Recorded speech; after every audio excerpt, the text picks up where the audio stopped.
दोस्तों अंदर एंटर करने से पहले हमें टिकट काउंटर है, यहाँ से हमें टिकट लेना पड़ेगा, जो पर टिकट 50 रुपये है और स्टूडेंट के लिए 20 रुपये।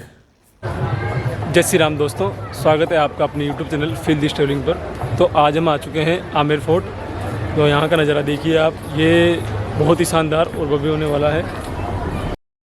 तो दोस्तों चलिए, हम आ चुके हैं नाहरगढ़ फोर्ट के अंदर। तो हम अब आगे चलेंगे, तो आगे तो हमें शीश महल दिखाई देगा। वहाँ पर उसमें पौराणिक और राजा महाराजाओं की कुछ चीज़ें म्यूजियम जैसे रखी गई है। टिकट का पर 500 रुपये किराया है। जैसे नाहरगढ़ फोर्ट, आमेर कोट किले, जयगढ़ किले, ये सब मिलकर जयपुर शहर को एक मजबूत ढाल बनाते हैं, जैसे मानो एक चीन की दीवार खड़ी हो। तो आप जो सब देख पा रहे हैं, ये रानियों को ले जाए जाने के लिए काम आता था। तो हम आगे की ओर चलेंगे, जहाँ पे हमें सनशाइन का बहुत ही शानदार और भव्य नज़ारा देखने को मिलेगा। तो अब हम आगे की तरफ चलते हैं। तो और देखिए, नाहरगढ़ फोर्ट जो है वो बहुत ही रचनात्मक और क्रियात्मक कला में बहुत ही शानदार और आकर्षक लगता है। नाहरगढ़ किले के बारे में बताया गया है बहुत ही सारी पुरानी और पौराणिक चीज़ें। तो अब हम चल रहे हैं काली बुर्ज की तरफ। तो चलिए काली बुर्ज की तरफ चलते हैं। यहाँ से हमें सनशाइन का बहुत ही शानदार और भव्य नज़ारा देखने को मिलेगा। नाहरगढ़ फोर्ट में कहा जाता है कि जैसे मानो सनशाइन जब होता है तो पूरी ही धरती भगवे रंग से रंग दी गई हो, ऐसा प्रतीत होता है। तो चलिए देखते हैं सनशाइन को।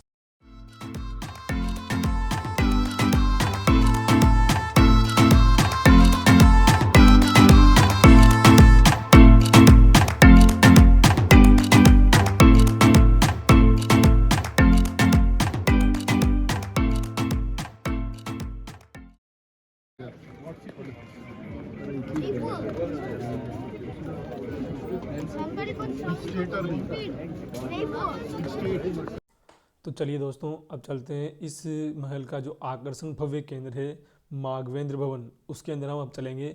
वहाँ से रानियों का जो महल है, 9 प्रकार के महल बनाए गए 9 रानी के लिए। सब जो भी सारे महल थे वो सब एक ही तरीके से महल थे।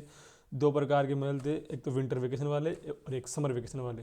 तो चलिए चलते हैं, हम बताते हैं आपको कौन से वाले कैसे हैं। इस किले का मुख्य आकर्षण केंद्र है बाघवेंद्र केंद्र। इसको सवाई माधो सिंह ने बनवाया था। जब पौराणिक चीज़ें, और ये जो सामने आप देख पा रहे हैं, ये एक कलात्मक, इसके अंदर घूमने फिरने में एक अलग ही तरीके से बहुत ही शानदार महसूस होता है। इसमें राजा के लिए अलग, रानी के लिए अलग गलियारे बनाए गए हैं। अब हम ऊपर की तरफ चलते हैं और देखते हैं महल को एक तरीके से कैसा लगता है हमें। महल में क्या क्या कलाकृतियाँ की गई है पौराणिक तरीके से। जब पुराने तरीके में सीढ़ियाँ बनाई जाती थी तो बहुत ही छोटी और कम संख्या में बनाई जाती थी, इससे कि जो भी हो। तो अब चलिए ऊपर की तरफ, यहाँ से हमें नीचे का नज़ारा देखने के लिए बहुत ही शानदार और लगेगा। इसमें जो महल बनवाए गए हैं, जो कलाकृतियाँ करवाई गई है, आप देखिए सबके गेट एक ही तरीके से खुलते हैं। तो ये जो गलियारे देख रहे हैं आप, ये गलियारे राजा के गलियारे थे। इसमें केवल राजा जाया करता था। और अब जो गलियारा देखेंगे, ये केवल रानियों का गलियारा था। इसमें केवल रानियाँ आया करती थी। राजा कब कौन सी रानी के पास जा रहा है, ये रानियों को नहीं पता चलता था। तो अब चलिए ऊपर की टेरेस की तरफ चलते हैं और वहाँ से अपन रात का एक नज़ारा देखते हैं कि वहाँ से पूरा का पूरा जयपुर हमें बहुत ही शानदार दिखने को लगेगा। तो चलिए चलते हैं ऊपर की तरफ। तो अब हम ऊपर से देखेंगे तो हमें ये महल बिल्कुल एक ही प्रकार का लगेगा। आप देख लीजिए, सबके गेट एक ही तरफ खुल रहे हैं। सबके ऊपर गुंबज वगैरह बने हुए हैं, एक एक प्रकार का अलग अलग से गुंबज बने हुए हैं सबके ऊपर। तो अब चलिए चलते हैं और जयपुर का एक भव्य दर्शन करते हैं।